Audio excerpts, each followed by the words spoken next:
I am Sandeep Singh, your SST teacher, and today I am coming with chapter 17 People Who Inspire Us. Students, there were many peoples of the great personalities would be in the world, and they are known for their great works or great achievements. We are all us inspired with them time to time. They are maybe great scientists, they are maybe freedom fighters, they are maybe social reformers, they are our teachers, maybe so on. There are many personalities are be in the world in past time. Okay, so we will read about of these great personalities in your chapter People Who Inspired Us. So first we look at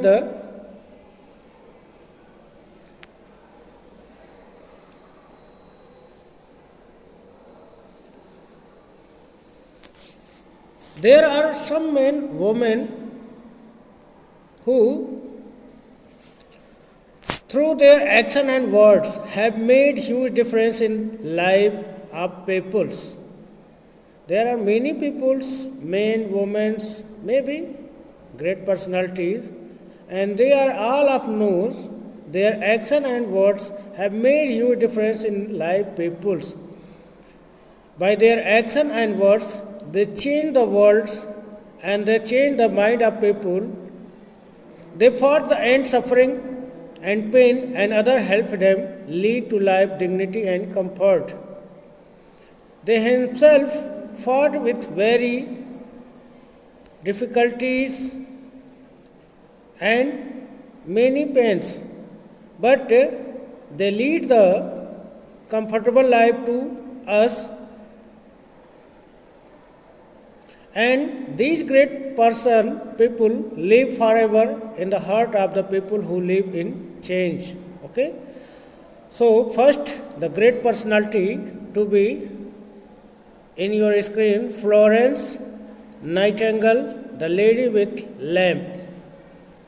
Why Florence Nightingale is the great personality? No, because they have served the people who have injured in the war, and they have also significant with the service of humanities. Okay, so Florence Nightingale was born in Europe in the year 1820.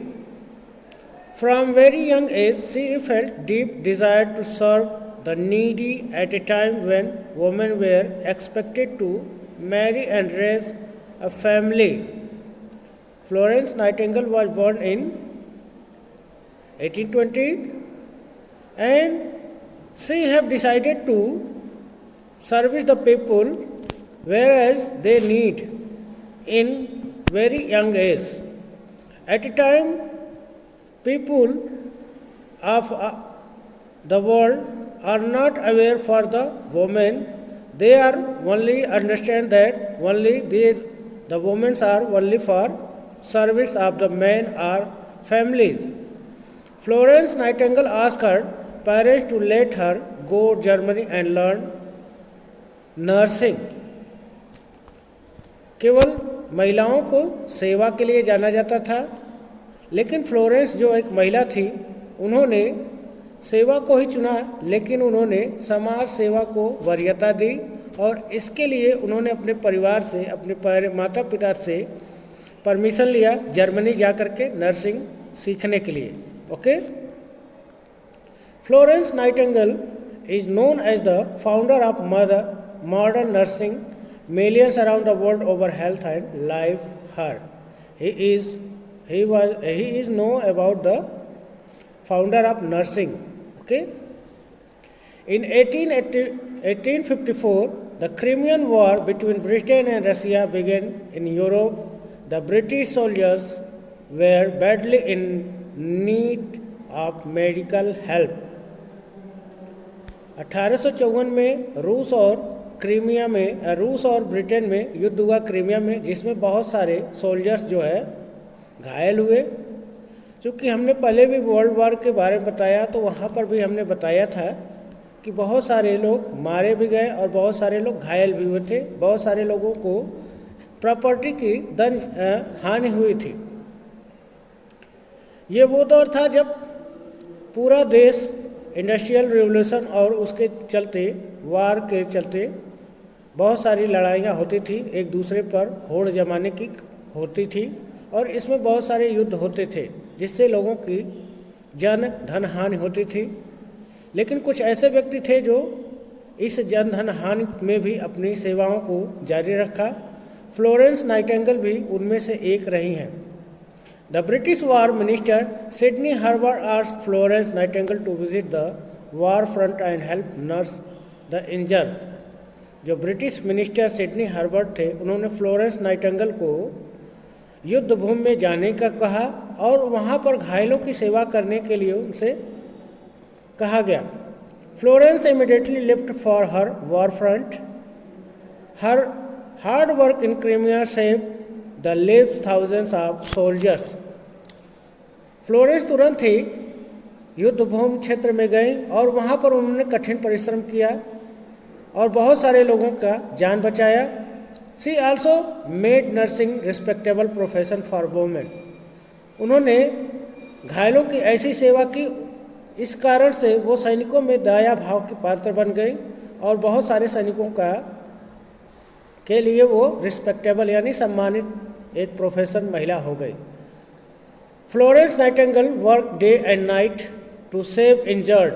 Eight night we would check on soldiers. A lamp held her hand. The soldier name the lady with lamp. रात को वो जब nurse जो है Florence Nightingale सैनिकों को देखने जाती थी, तो उनके हाथ में एक लैंप होता था और वो सैनिकों का हाल चाल लेने जाती थी। इसीलिए सैनिक उसे लेडी विथ लैम्प यानी लैंप की रोशनी की देवी के नाम से उनको जानते थे। She establish one of the first school in the world of nursing. She stress importance good sanitation, fresh and air and healthy diet for quick recovery of patient. उन्होंने पहली बार नर्सिंग स्कूल की स्थापना किया विश्व में, और उन्होंने ये बताया कि अच्छी साफ सफाई, स्वच्छ हवा और स्वस्थ भोजन ही मरीज को तुरंत रिकवर करने में, तुरंत सहायता देने में मदद करता है। इसलिए इसको तुरंत प्रोवाइड किया जाए, और डॉक्टरों ने इसको बाद में प्रूव भी किया कि ये चीज़ें आवश्यक होती हैं। हर theories on hygiene and infection control were important landmark in the field of medicine. और उनके जो वर्क थे मेडिसिन के क्षेत्र में, वे एक बहुत ही मील का पत्थर साबित हुआ। To date help save million live around the world. She also work with British government to improve the health and sanitation of people of India.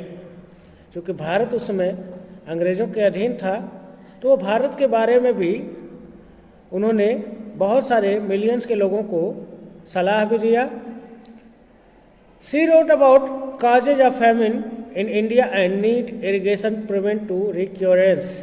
Bharat में उस समय महामारियाँ और भुखमरी और बहुत सारी चीज़ों, अकाल का दौर था, तो उन्होंने ये बताया था कि भारत में अगर भुखमरी से निपटना है तो वहाँ पर तुरंत की सिंचाई की व्यवस्था किया जाए, उनके स्वास्थ्य की देखभाल के लिए व्यवस्था किया जाए और इन चीज़ों से बचने का प्रयास किया जाए।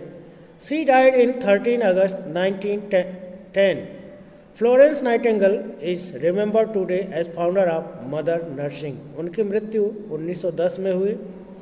आज फ्लोरेंस नाइटिंगेल हमारे बीच मॉडर्न नर्सिंग के लिए जनक के रूप में जानी जाती हैं। तो हमने देखा फ्लोरेंस नाइटिंगेल एक सेवा क्षेत्र में उन्होंने एक बहुत ही नाम किया। दूसरे ही हमारे ग्रेट पर्सनालिटीज़ हैं मार्टिन लूथर किंग। उन्होंने सभी के लिए बराबरी समानता का अधिकार के लिए लड़ाई लड़ी। Doctor Martin Luther king junior devoted his life fighting for the right of African American in United states of America USA। जब अमेरिका आज़ाद हुआ था, अमेरिका आज़ादी से पहले वहाँ पर लोग ब्रिटिश लोग या यूरोपियन लोग बसते थे, तो अपने साथ गुलाम के रूप में अफ्रीका से लोगों को पकड़ करके वहाँ पर काम करने के लिए लगाया जाता था। लेकिन जब बाद में अमेरिका स्वतंत्र हुआ तो भी जो अफ्रीकी लोग थे उनकी स्थिति बहुत दयनीय थी, उनको अभी भी गुलामी के दौर से ही गुजरना पड़ता था। लेकिन जब अब्राहम लिंकन राष्ट्रपति बने तो उन्होंने दास प्रथा स्लेवरी जो है 1860 में उसको बंद कर दिया। लेकिन इसके बावजूद भी अभी भी अफ्रीकन्स की स्थिति में सुधार नहीं हुआ। अफ्रीकन्स के लिए बहुत सारी पाबंदियां थीं, और वो पाबंदियां किस तरह थी यहाँ हम देखेंगे। दो slavery was banned in USA in 1816th century, even 100 years later African Americans continue to lead miserable lives। 1860 में दास प्रथा को बंद कर दिया गया, लेकिन अफ्रीकन इंडियंस जो थे, अमेरिकन्स, वो अभी भी दयनीय हालत में जी रहे थे। They were discriminated against on the basis of colour of their skin. उनकी त्वचा के रंग के हिसाब से उनके साथ बहुत ही ज़्यादा भेदभाव होता था। भेदभाव का मतलब क्या कि आप अगर काले हो तो आप गोरों के साथ, जो अमेरिकन जो वाइट पीपल्स थे, they can not be allowed to sit on both के and they not participate in the parties or restaurants and other public places. They face segregation everywhere। उनके साथ नस्ली भेदभाव मतलब होता है कि जो एक अमेरिकन अपने आप को सर्वश्रेष्ठ समझते थे और अफ्रीकन्स को जो काले थे उनको बहुत ही नीचा और निम्न कोटि का समझते थे। In school, in jobs and public transport, उनको हर जगह से भेदभाव का सामना करना पड़ता था। स्कूल में एडमिशन भी नहीं मिलता था, जॉब में भी उनके साथ भेदभाव होता था, नौकरी में भी, और पब्लिक ट्रांसपोर्ट में उनको बैठने नहीं दिया जाता था। Segregation means Americans could not seat reserved for white people in buses, nor could they study in school, enter restaurant or use public restrooms reserve for white only. जहाँ भी वो जाते थे, चाहे वो बस में जाते थे, चाहे वो स्कूल में जाते थे या रेस्टोरेंट में जाते थे, तो वहाँ पर बाहर पर बोर्ड लिखा होता था, ये जगह केवल वाइट्स लोगों के लिए है, वाइट्स ओनली पीपुल।